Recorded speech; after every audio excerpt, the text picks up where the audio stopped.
L'Écriture semble tracer un terrain d'entente entre le théisme et l'impassibilité divine. Dieu a des émotions, mais il n'est pas lié par elles, comme le sont les êtres humains.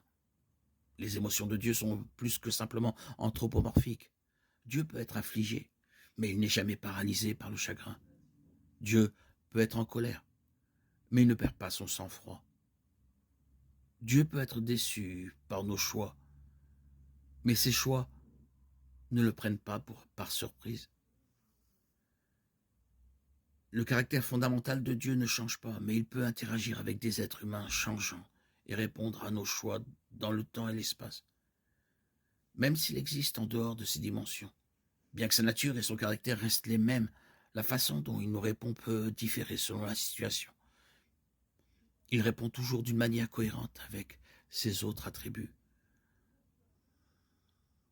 En fin de compte, en Christ, Dieu a connu la douleur et la souffrance. Et peut-être qu'en Christ, nous pouvons comprendre l'immuabilité d'une manière qui nous permettra de voir un Dieu parfait et immuable, qui éprouve toujours de la douleur et des émotions.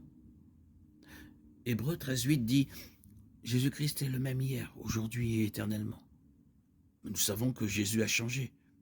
Il a grandi, il a agi, il a eu des émotions, il est mort, il est ressuscité. Et il a ressenti de la colère, de la compassion et de la faim. Pourtant, ces changements n'ont jamais indiqué qu'il était autre chose que parfait au départ.